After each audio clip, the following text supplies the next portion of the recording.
So, good evening. We are back to the study of the Spirit's book. And we are on book 3, chapter 4, which is law of reproduction. We saw law of adoration, we saw law of labor, and this is the third law, law of reproduction.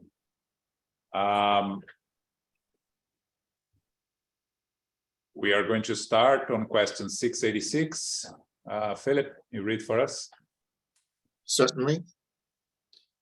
Is reproduction of living beings a natural law? Of course, the physical world would die without reproduction. This is more or less an obvious question, right? The only thing here is reproduction a natural law? We see reproduction in animals since we start, the reproduction in the plants. So it has to be a natural law, right? It's a law that has been around since the creation of the planet. So without it, the physical world would die, as the spirits say here, right? Okay. 687. If the global population continues to grow as it has up until now, will it become too large over the course of time? No, God always maintains a balance and does not make allowances for anything useless. The human species sees only a small corner of the universe, and as such, it is unable to recognize the harmony of the whole. Yeah, this becomes a little bit more interesting. I should have looked how many inhabitants the world had at the time that Kardec asked this question, right? But I imagine there was probably, my guess would be around 1 billion, maybe, I don't know, or 2, I don't know. Yeah, yeah, maybe I'm being generous. I don't really know. But I know it's, I know that 50 years ago, we had like 3 billion people, right? 4 billion people. So we have 8 now, and we continue to grow, and we continue to have space for all, despite the concern that we had since that time of Kardec. And I don't believe we had much before that, because there was at that time that science started to become more developed and more into the research of these things. And before that, what religion would impose silence on these topics and not allow discussions, right? But I think it was Malthus, right, that in the end of the 19th century came with a theory that because the rate of birth and the production of food. The production of food was growing mathematically, and growth of population exponentially. So it would reach a certain point that most of us would die of starvation, right? And in reality, what happens is that as we evolve, we become more able to find new resources and increase the production of food, right? And I normally say here that today the problem is not lack of food, it's a lack of efficiency in distribution. You have food for the whole population, but you have people still struggling with the lack of food because of distribution and lack of justice on how we deal with food, but it's not for lack of food. So by looking at this picture, looking at what Kardec asked 150 years ago, and thinking about the future, we can only think that as we are always progressing, we are going to find ways to continue growing. The Spirit says that we have enough space in the world for a larger population. According to Emmanuel, we have 8 billion people incarnated, and we have 3 times more on Earth. discarnated, spirits that live on Earth, which means 24 billion spirits. So in total, we are 30 billion spirits on this planet, right? And we have to have space for the turnaround to continue, right? So it will continue to grow, but at the same time, we are more aware of the need to control the growth of the population, right? So you see people having, couples having less kids nowadays for very different factors, but that also helps us in the control of the resources and the population that are using the resources. Again, very inefficient everything, because we are still far from being efficient in controlling the production and the distribution and the growth of the population and the distribution of the population, right? You have a place like India or China with 1.4, 1.5 billion people, and then you have other places that can have more people living, and there's space, right? The birth rate is extremely low. It's below what we should be. The birth rate nowadays, yeah. In some places, yeah. Europe is already struggling, right? And that's where the immigration is going to play a role. You know, we're not going to enter into the politics of immigration here, but it is a necessity, right? Humankind has always immigrated from one place to another. The beginning of the origins of the human civilization, as we became humans, it was through migrations. Yes, migration to find better places to find food and everything. So it's in our nature, right?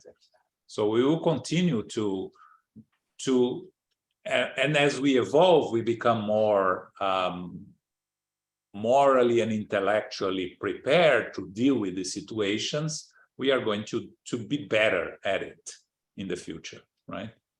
I want to ask, you said that there were like 8 million people billion, and like 8 times 3 is like 24, from where in the dimension around the Earth. Yeah. Okay, now, is that a fixed number? You know, No. give and take? Yeah, that's the estimate that Emmanuel gave us about the population, the spirits. Now, we know that there are spirits moving from one world to another all the time, yeah. But the way that we learn in Spiritism is we do a series of reincarnations here on Earth. Why is that? Because you create your problems here, you have to solve your problems here. The enemies, the family difficulties. So if you move to a different planet and all your problems stay behind, you are not going to solve your problems, right? You need to deal with the problems evolving with the group of people that you love and that you hate. Exactly. You have to be together. That's how we evolve. So that's why many of spirits will go through a series of reincarnations on Earth. But that's not a rule. You have spirits moving to different planets, and the spirits book says this. So you can, maybe on one incarnation, it was such a difficult one for you, you need to take a break. You need to go to a place that you can be with a lot of people that you don't know, spirits that you don't know. Maybe you go to another incarnation in a different planet, and then you come back here when you are better recharged, let's say. Again, I'm talking about theory. Yeah, and the more evolved the spirit is, the less it stays in one planet, because it can work in the spiritual world, not in the physical world. It cannot work in a more ample sense than it can be in different planets, going from one to another. You have the book Renunciation, right? Renunciation, the main character, Alcyone, she comes from a different planet to incarnate on Earth to help a loved one that stayed behind, and she chooses specifically to come to Earth, but she's already in another planet, incarnating in another planet. So the spiritual world is much more fluid. but the number of spirits that are around Earth that need Earth, so to say, it's more or less that number that Emmanuel said. 24. Yeah, 24 billion, but not necessarily all of them Yeah, are keep going on to check, we're gonna continue. be 24. Yeah, and not all of them are going to continue here all the time. We know that there are a group of spirits that are being migrating to more primitive worlds, right? As we go through the transitory to a world of regeneration, the spirits have been telling us that the spirits that are focused on doing evil and still taking pleasure on doing evil no longer will be able to reincarnate on Earth and will be taken to a less evolved planet. Again, the spirit never regresses, but the fact that you go to a less evolved planet, you don't regress. You just go there, and with your knowledge, you help them move forward, like the Egyptians, that came from Capella did here 10,000 years ago, right? The generations that came from Capella, according to, again, right? So, okay, any questions here? No? Yeah. Is that Manuel? Emmanuel, yeah, Chico Xavier mentor. There is a book called On the Way to the Light that he tells the history of the world from the spiritual perspective. And he goes back from the very origins of civilization and the evolution of humankind through history. It's called On the Way to the Light. We have. Is that the guy you're talking about, Chico? Yeah, Chico Xavier's mentor, guide. Yes, yes. Hi, there she is.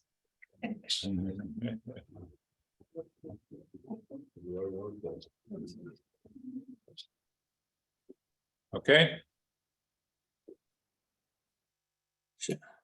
But just to clarify, Emmanuel is the spirit that provides all information via psychopathy through the medium Francisco Sharia. Oh, yeah, he's on me. Okay. I explain. It's like the spirit of truth talking to. Like Kardec, yes, exactly. Okay, all right. Succession and development of the human race. There are groups of humans today that are rapidly vanishing from the face of the earth. Will they eventually disappear? Yes, but this will only happen because others will have taken their place, just as you will also one day be replaced by others. Okay. You have to put in perspective when this question was asked, right? In the middle of the 19th century, as the Europeans were had contacts with populations of Africa, of other places, they noticed populations of native populations that were diminishing. So that's where this question originates from, right? The idea, I believe, Kardec asking. If we think in history as a whole, right, we have the Neanderthals, right, which are considered to be part of our evolution into becoming human beings. Cro-Magnon, and they all disappeared to give to be replaced by more evolved physical bodies. We're talking about physical bodies, we're not talking about spirits here, okay? Let's make a difference here. Our physical body comes from a long line of the evolutions from the primates and the different lines. With the spirit, it's a different story, right?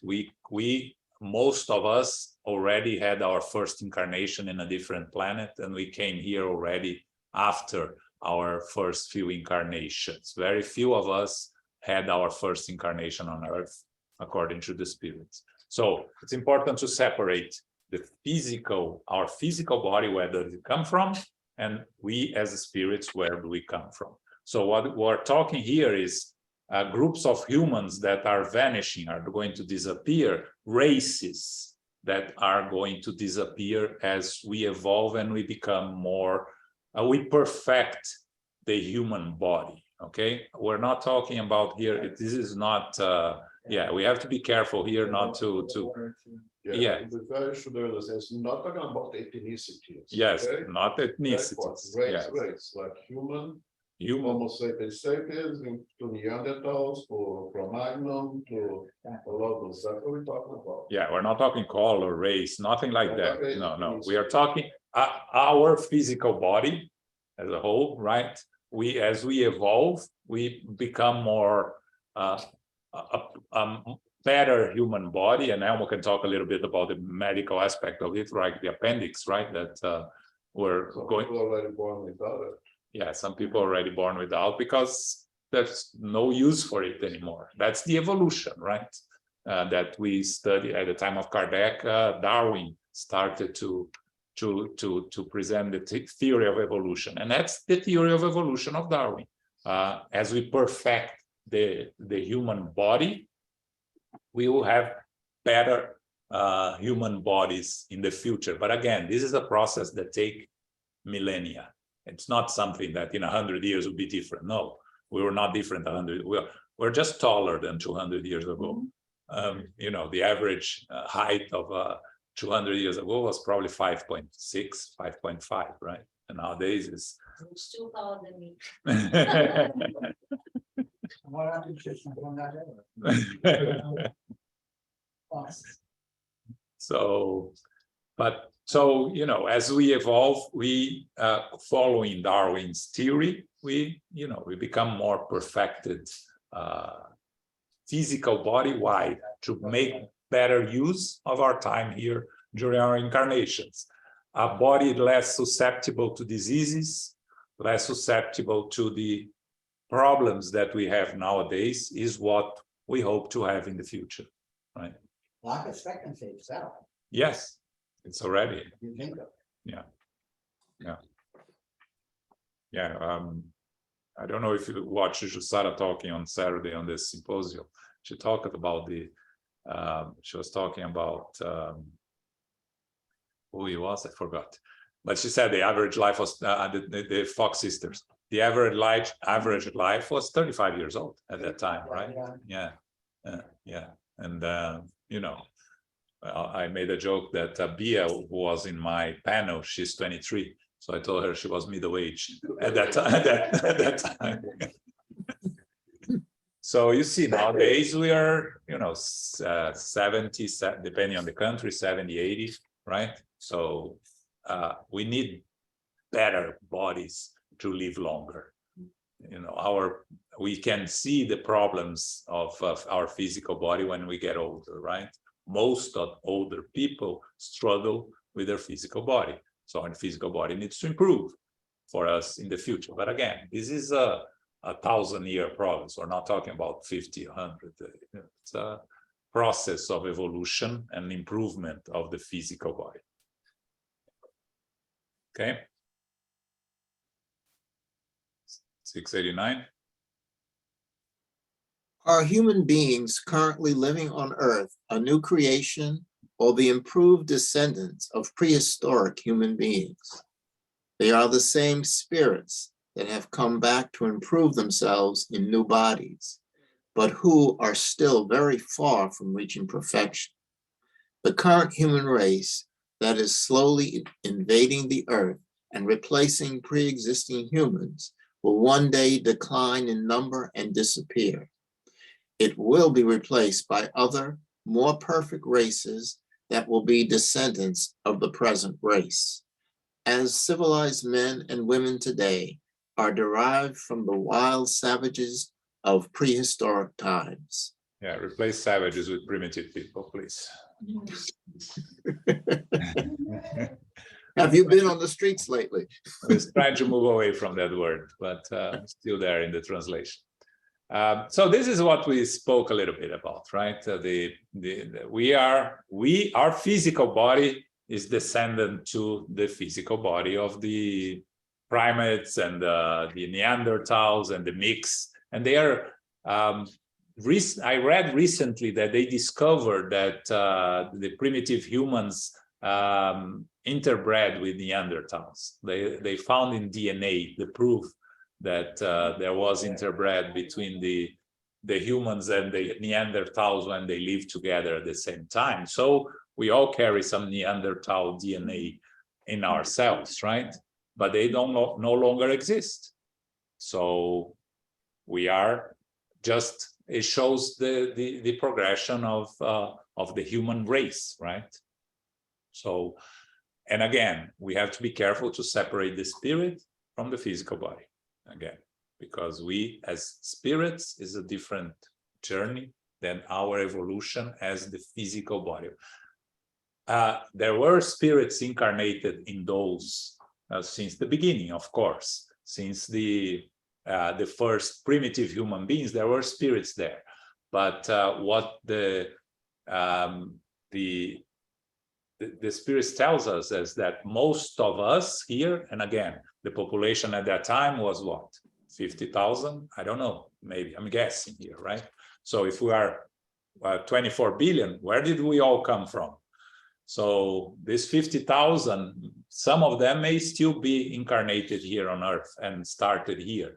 But the vast majority of us, we came from other worlds. We had our first incarnations in other worlds. And that's what we need to understand when we separate this, okay?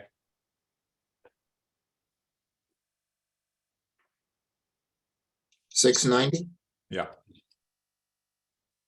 From a purely physical standpoint, are the bodies of humans today a unique creation, or are they advanced versions of the bodies of the prehistoric races?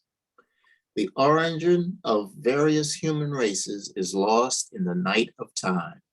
However, as they all belong to the human family, they have formed alliances with one another and produced new types, regardless of the prehistoric root of each. So the spirits are telling us in 1857 what science just discovered this year, that we interbred with Neanderthals, which was a big discovery. The spirits were telling us in 1857. We formed alliances with one another and produced new types, regardless of the prehistoric root of it, right? So it's interesting, right? That sometimes it's lost in the questions and answers here, some things, and Spiritism always tells us, right? If science proves Spiritism wrong, stay with science, right? But again, the spirits keep telling us things that science would discover much later, right? Like André Luiz brought a lot of information in 50 years ago that science in medical area that science is discovering now, right? The pineal gland, for instance. Just keep in mind that the question is on the purely physical standpoint. That's Yes. very important. Yeah, that's, and again, yeah, I was going to actually underline that and I forgot. Purely, because we need to keep separating physical body. What's our physical body and what's our, spirit? From the physical body point of view, right? When we did the genome, right? We are 97% equal to the fly, whatever. What's the name of the fruit fly? 97%, right? And our spirit cannot be more far than the evolution that of the spiritual principle of the fruit fly is going through, right? So we have to always keep in mind the distinction, and it's important, right, that we keep reminding to separate. We're talking about the physical body here. And what do they say about animals and the spirits related to them? Is that an evolution of the body? Yeah, actually we studied this in the previous chapter, but you were not. No, that's fine. We are not here, so we'll go there. So according to Spiritism, we started as a spiritual principle. Just to differentiate, we started as spiritual principle, and we go through the mineral phase, the vegetable phase, the animal phase, and then we become an individual spirit as humans. So what do you do there? You acquire in the mineral phase, you learn the attraction and the how do you call it? Attraction and repulsion. On the vegetable phase, you start, the instinctive reactions to look for the sun, to feed yourself, to reproduce. So, but that's a spiritual principle. So you were never a tree, okay? You went through you as a spiritual principle went through the phase learning and preparing yourself to one day become an individual spirit. Well, my spirit at one point. It's not your spirit, it's a spiritual principle. It's a complex concept because when you individualize yourself, it becomes more difficult for you to think how you go through that phase as an individual spirit. You are individual spiritual principle, right? Where you have no free will, no intelligence. You are just accumulating experiences. And when you go to the animal phase, for instance, you develop more the instincts, right? And when you become a mammal, which is the most advanced part of the animal phase, is when you become an individual spiritual principle. Okay, so you were not a dog, you were not a cat in a previous when you were, but you experienced the animal, the mammal phase already, preparing yourself to become an individual spirit and continue your evolution. Then when you become let's say a human here on Earth, is when you start developing free will, and when you start making use of your intelligence to make decisions, and based on that decisions, you start creating karma, right? What is karma? Consequences of your errors. You make mistakes because you don't know, you don't create karma. You make a mistake, you saw that you make a mistake, you repeat that mistake, you know better, you create a karma. Again, from the very simple and basic, right? The caveman that killed the neighbor caveman, it's almost no karma, but it's a responsibility, right? Nowadays, if I kill someone, I create a much heavier karma for myself because I know better. So that's how you start developing. But how does your physical, now going back to the physical body, how does your heart beat? Where did it learn from? You know, from the phase that you went through, the vegetable and then the animal. That was the animal. How do you call autonomic, right? The autonomic reactions, right? That things that your body does without you having any control of it, the functions of the body, right?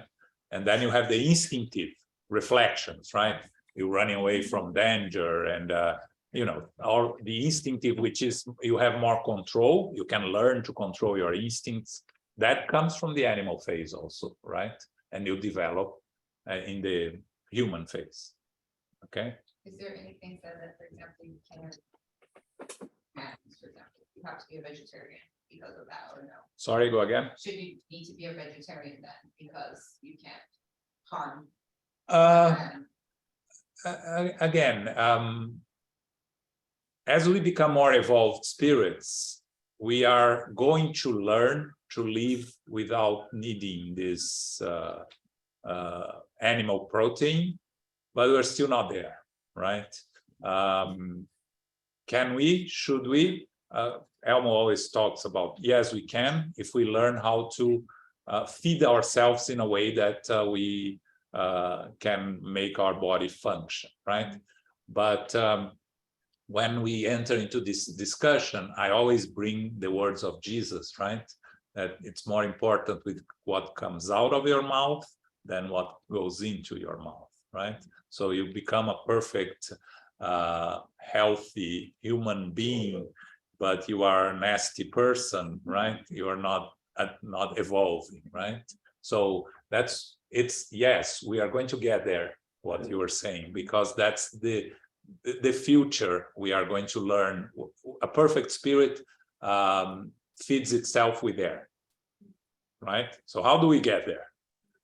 We need to, to improve and get improved and continue feeding our physical bodies better, right? And that's more likely to be not using animals anymore. But the progress is slow, right? Because if we all stop eating animal food today, the world collapses, right? We're not prepared to deal with that. The world collapses, why? Because all the animals that we stop eating, there are too many of them, and they will create chaos, right?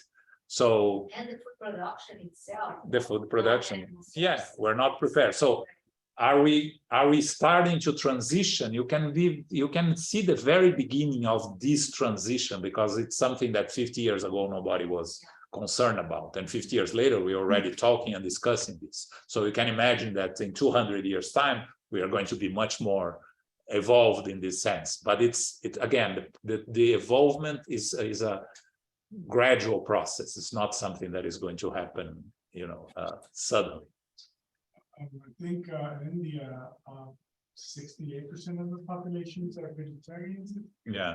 and they've been doing it for, Yes. and they're what, 1.5 billion? 1.5 billion. So it's possible, it's doable, and it is what we believe that is going to be our future. But again, everything has to be done gradually. Otherwise, a disruption can be more harmful to us as a society than if one person at a time starts doing it.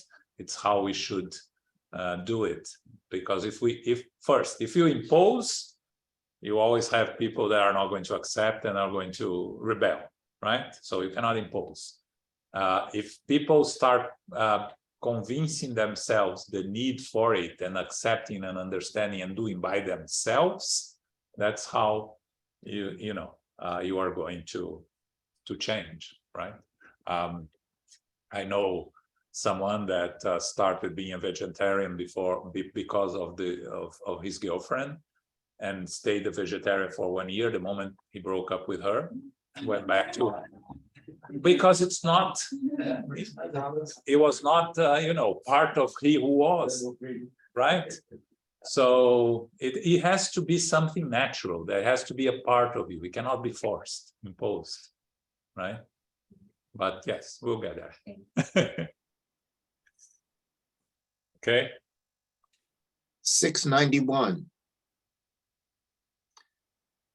From a physical standpoint, what are the unique and dominant characteristics of prehistoric races?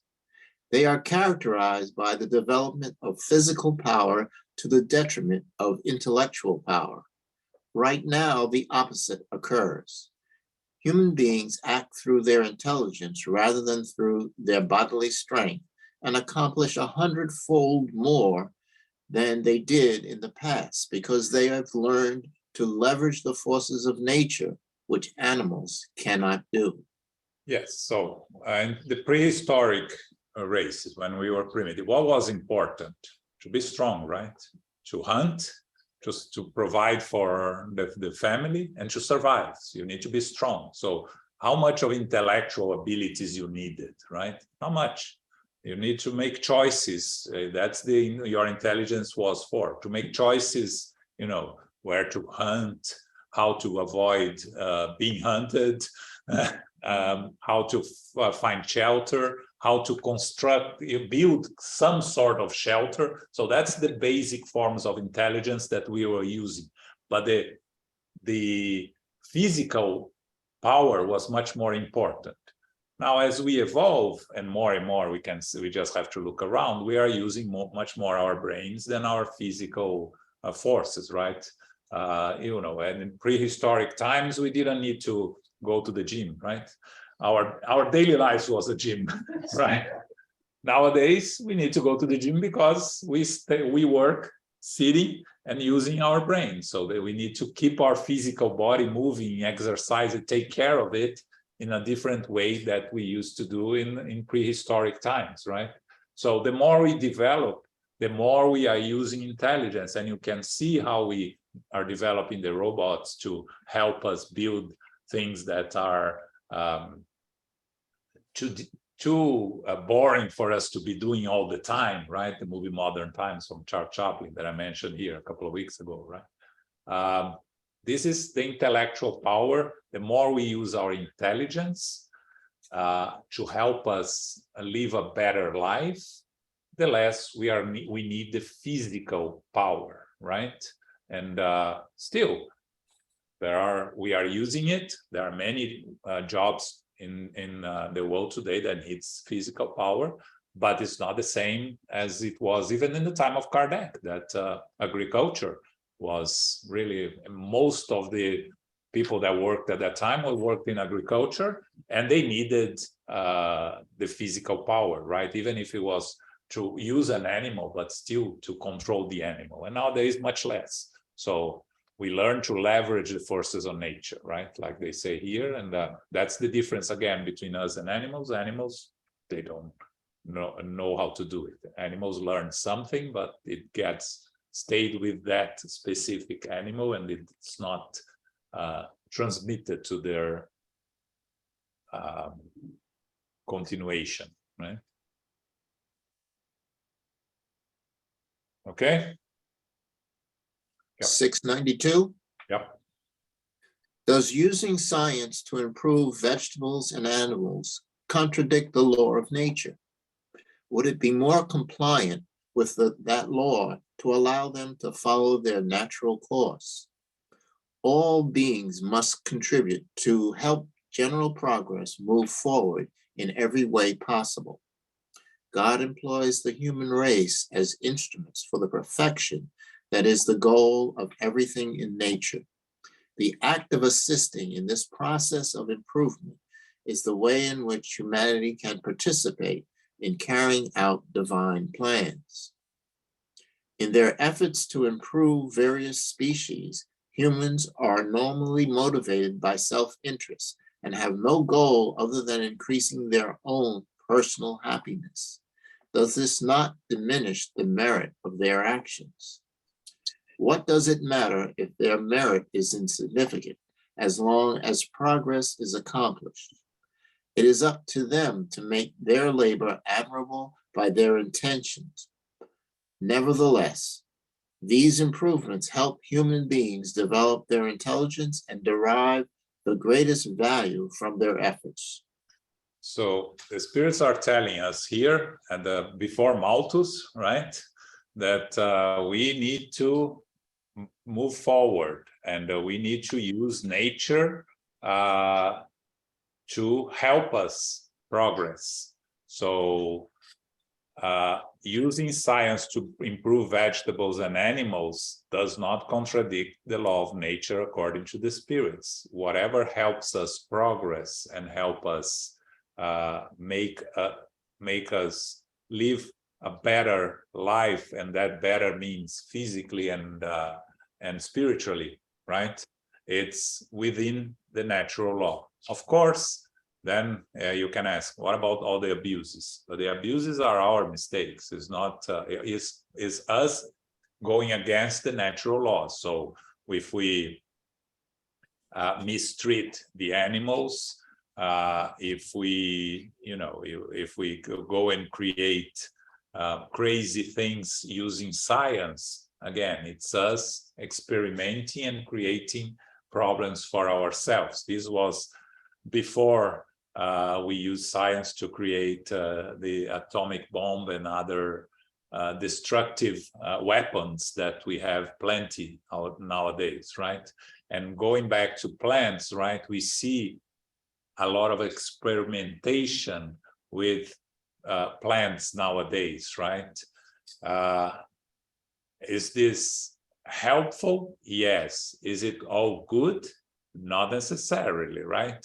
So now we're experimenting, and we're doing a lot of it with, this vegetable meat, right? We're using vegetable to replace meat, and it's working. A lot of people are pretty comfortable with the taste and replacing the meat. So that's an evolution, right? Now we used pesticides to prevent contamination of the food, and we ended up contaminating ourselves. The intention was good, the result not so good. So we learned from it, right? Because we need to be able to grow the food's resources for the whole planet to have the ability to not go through hunger, right? But we are imperfect spirits. We're going to make mistakes. But the making mistakes is part of our evolutionary process. The problem is, again, when we know what we are doing, we know we are doing something that is going to harm people, and we keep doing it. And that's on each scientist's own conscience that is going to come back to them eventually. But, you know, a scientist that is sincerely working to improve human life condition and makes a mistake and learns from the mistake, does not repeat or try to amend, they are doing their job, right? Like we all have our own jobs during the day, and we make mistakes at our jobs. We all make mistakes, right? It's part of the learning process.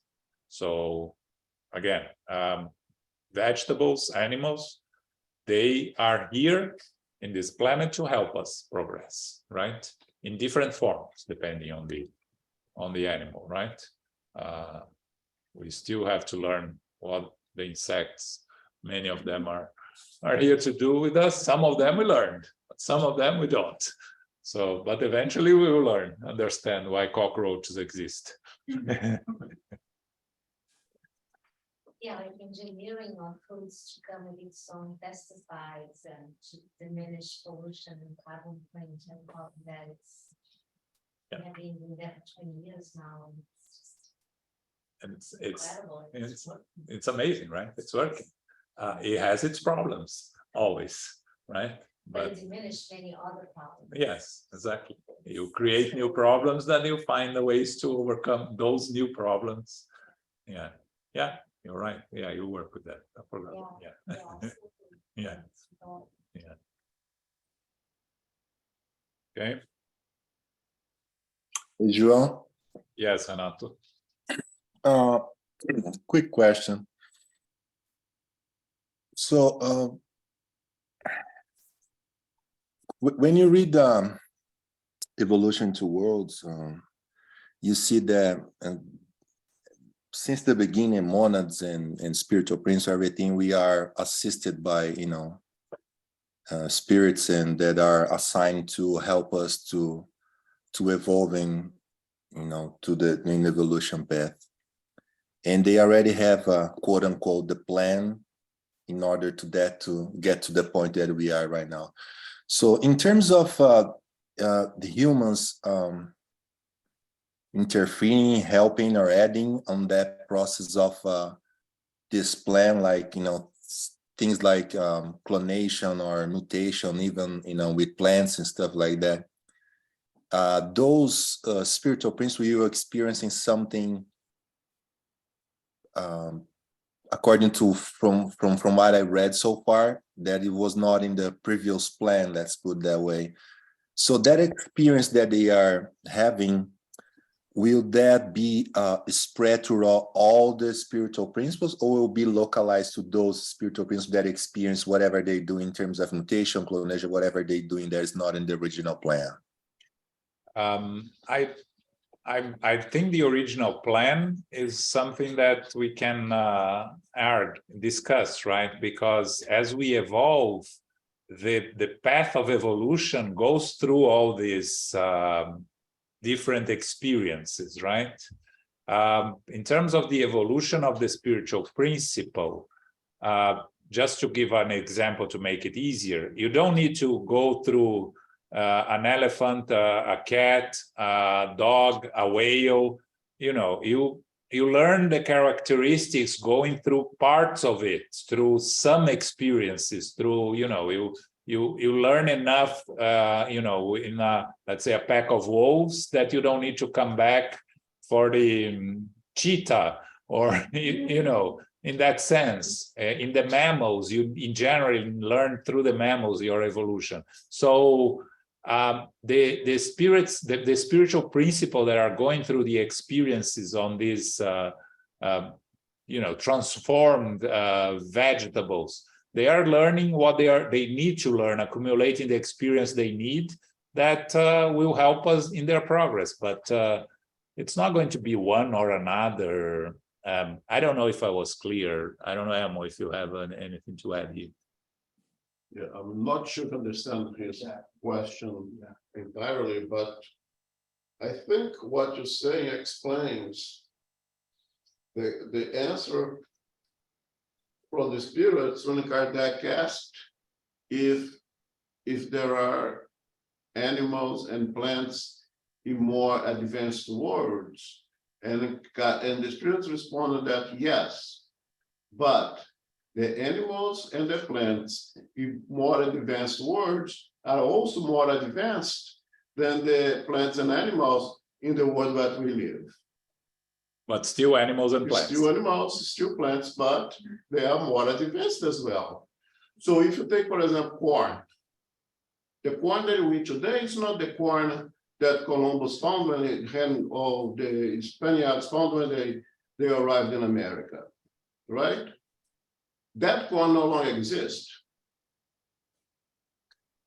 Genetic engineering transformed that corn into something else. That corn today is more advanced, as she just told us here that they are much better to deal with diseases. They can survive different kinds of climates.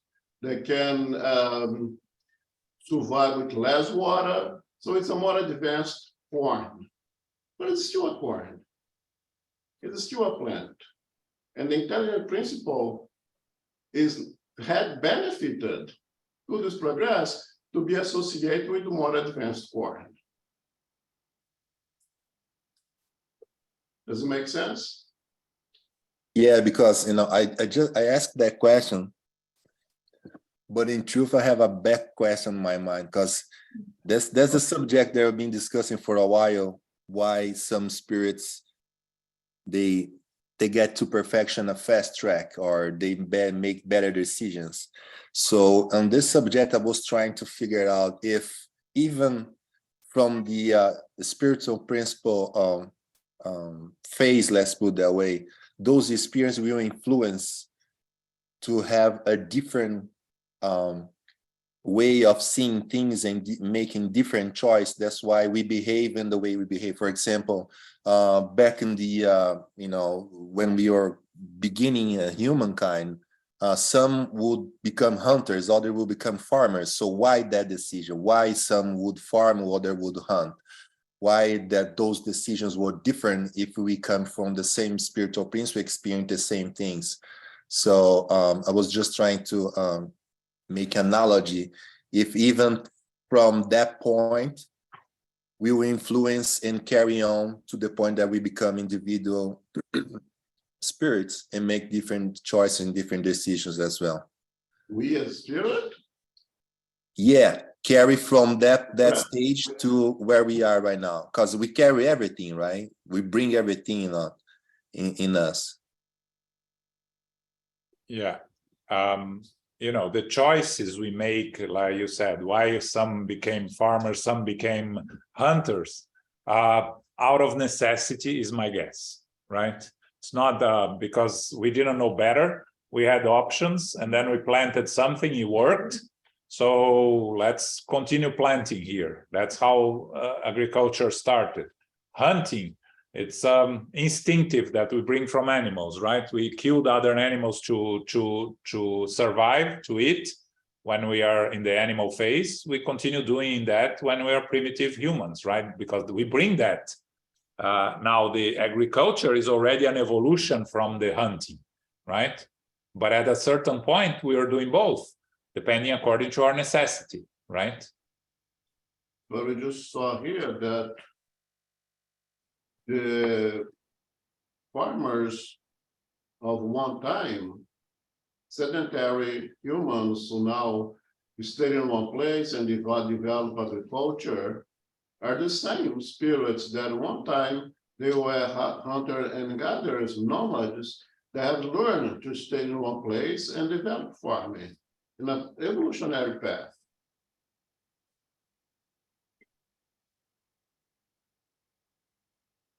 Got it. Thank you. Okay. Thanks. There is a note here on the book which related to a question earlier that that I was going to read for you. Emmanuel provides enlightenment information about the history of humanity, summarizes the major events that have marked the evolution of the people of Earth in the book On the Way to the Light by Francisco Xavier, medium and Emmanuel spirit, right? So that's what the book we mentioned. There's a note in the book related to a question that was up there. And now I moved too fast here and I lost completely the question. 690. Yeah. Just that my mouse is, it's complicated here. All right. So let's move to.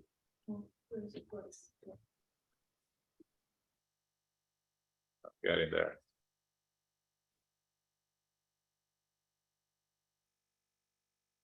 So that was in question 690 that there was this note. The origin of the various human races is lost in the night of time. That was the comment by the editors. All right. Okay. You know what, Philip? I think we're going to leave this for next week because we have 5 minutes left, and then it's a new subject: obstacles to reproduction. So. Okay. Let's see if someone has any additional questions, comments. So we have 5 minutes left. The concept of I was actually watching a class yesterday that Luis gave to his group on the evolution of humankind, right? And going back from the civilizations, and then he did some research, and he found an article, and actually is published in the latest edition of this, the Spiritist Review, the one that was published in October. And this, I think his name is Octacilio. He talks about the human race. The human race as we know it started probably like 50,000 years ago, right?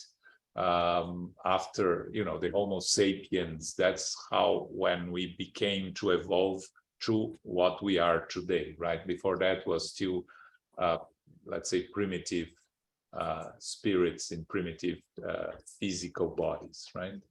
Now the evolution was of the humanity was increased the speed with the spirits that came from Capella, right? The 4 big migrations that went to Egypt, to India, to the Persia region there, and the one that that went to Eastern Europe, and the so-called Aryans, right? And Emmanuel, yes. Oh, sorry. Capella is a sun that is 42,000 or 4,200 light years from Earth. It's a constellation, and it's actually there are 2 suns, and they have worlds, planets around it. Civilizations in those. Civilizations. So what happened is that one group of spirits that could no longer stay in that planet, because the planet was evolving faster than the spirits, which is what's happening on Earth here that I mentioned before. They were exiled. A very large group of spirits were exiled from Capella and came to Earth. Okay, divided in these 4 big populations. And that's when you have the advancements on the Egyptian civilization, when you have the pyramids, and we have all the ancient Egyptian civilizations are these spirits that came from Capella and brought all this knowledge to Earth and helped them and build everything that we see in Egypt today. And Emmanuel says that all of them that came to Egypt, they went back to Capella eventually, because they recovered morally enough to go back to Capella. That's why they took with them the knowledge, and we know how the pyramids were built and all these things were built, because they took the knowledge with them. The other ones that came from Capella in India, and the India, why India was very important in the beginning. All the concepts that the Indian people have until today, a lot of them were brought by these ancient people from Capella, right? The ones that went to Europe were the more rebel ones. And but actually they were the ones that mixed with the population that we already had here, right? And created all the races that you have in Europe.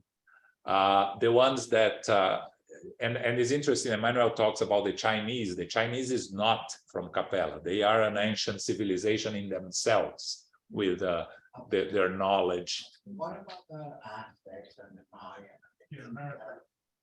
He talks about it. These are immigrations that came from Asia, right, and very ancient times. So there will be spirits that incarnated there also with the knowledge, but he doesn't go much into detail there, Emmanuel. Yes. Did somebody kick them out of those civilizations, or they came voluntarily? The way it works is that you have a vibrational level on the planet, where when you no longer adjust to the vibrational level of the planet, you're not expelled. It's just that you don't fit there anymore. The example I give is, you live in a place full of bars and you like the nightlife, and suddenly the place changes completely and you no longer have nightlife. Either you change with the place or you move to a place that has what you like. That's how the immigration of spirits works, right? When you no longer, the planet becomes more evolved than you can feel comfortable with it according to your vibration. You are transported, and it's done in groups to a less evolved planet, right? So what's happening on Earth right now, Earth is a world of trials and atonements, or trials and expiations, which means evil prevails over goodness. There are both, but evil prevails over goodness. We are in the process of moving into a world of regeneration. The difference is goodness prevails over evil. Still, both will exist, but there will be more people focused on goodness than on doing evil. Now, the hardened spirits that insist on doing evil for the pleasure of doing evil, it's a minority of the population of this 24 billion. It's a minority. They are going to be taken to a less evolved world. They will be the Capella guys on another world and help the other world evolve. They will have, according to their evolution there, an opportunity to come back to Earth in the future if they make enough progress there. Moral progress is always moral. To come back to Earth, some of them will, some of them will not. And this process happens constantly, right? In the evolutionary path of planets and of civilizations. So in the Capella, spirits occupy what type of envelope? We have a human body? What kind of? Yeah, the only information we have from the spirits, we don't have much information. The only information we have from the spirits, and according to Emmanuel, actually, some questions that was asked, that it's not completely different from humans, but it's more evolved, and he stays there. He doesn't give us more information. Density. Yeah, so I don't know. It's difficult for us to imagine a more perfect that we don't, we can only compare to past. We don't have references. So, but what he says is that we are not going to be monsters completely different from our human form. We are going to be more evolved human form in whatever form it is. Meaning, if you look at a spirit that lives in Capella, if you were able to look today, it will be a pleasant view. It would not be a disgusting view, right? The ones that you are repelled or disgust are the ones, yeah, they are the lowest, the lower level, yeah. So, but again, we don't have more information than that. It's just a speculation. Yeah. Okay, all right, so we stop here. This Sunday, it's the second Sunday of the month, so we are going to study the Gospel according to Spiritism at 11 a.m. Just a reminder, Jussara started a course on Tuesdays at noon on the book Empty Lives by the Spirit Joanna de Angelis through the psychography of Francisco Cândido Xavier, which is a very interesting book. Sorry? Divaldo? What did I say? Sorry, Divaldo Franco, by Divaldo Franco. Yes, Empty Lives. Actually, there was a part in the symposium that talked about this book and the other book that Divaldo recently wrote. And the lecture this Saturday on the United States Spiritist Federation, it's In Search of Lost Time by Joaquim Eleutério. He's Brazilian and lives in Belgium, I believe now. Okay. And Daniela is not here. Renata, where you are in the book club? We are going to part 2, chapter 4. Part 2, chapter 4 of the book 50 Years Later. Yes. Thanks, Renata. You're welcome. That's Wednesdays at 7 p.m. Okay, also online. Yes. All right, thanks, Renata. Okay, Carol, can you do our final prayer? Sure, yes, thank you, John, thank you, Elmo, thank you, Philip, and everyone who have been participating this evening. Infinite Spirit, Supreme Intelligence, we are grateful to be together again for our study of the Spirit's book. We're on chapter 4, and the topic being the law of reproduction. We know that reproduction is a natural law. There are groups worldwide that have disappeared. Physical bodies evolve and they improve. The Neanderthals no longer exist. However, we are advanced versions of them. We are adding intellectual power to our physical bodies at this time. We have the help of science, which helps us to improve our life and contributes to the progress and evolution. We are evolving and our planet is moving toward a planet of regeneration. We give thanks for the lessons that we have received this evening and for the discussion. We are grateful to be together to participate in our studies. We give thanks to the spiritual benefactors, the good spirits, our teachers, our helpers, those who are surrounding us now, and will help us to digest this material, help us to bring it to fruition, not only in our minds, but in our spiritual life. We are grateful for what we have received. May we continue throughout the week with our prayers, with our studies, with our mindfulness, knowing that there are many good events and studies that help us to improve. May we do so through our intent, our goodwill, and our continued participation. We give thanks to, again, the spiritual benefactors guiding us and inspiring us. May we receive the love, light, and peace of Christ within us to go forward and to return to our families, friends, loved ones, and co-workers.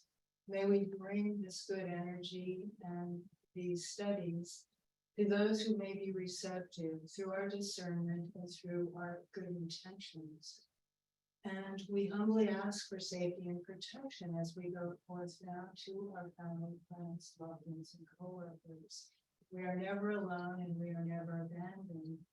And we are able to ask for what we need, knowing that it will be observed and listened to, and the guidance will be there as we take it to heart and open mind.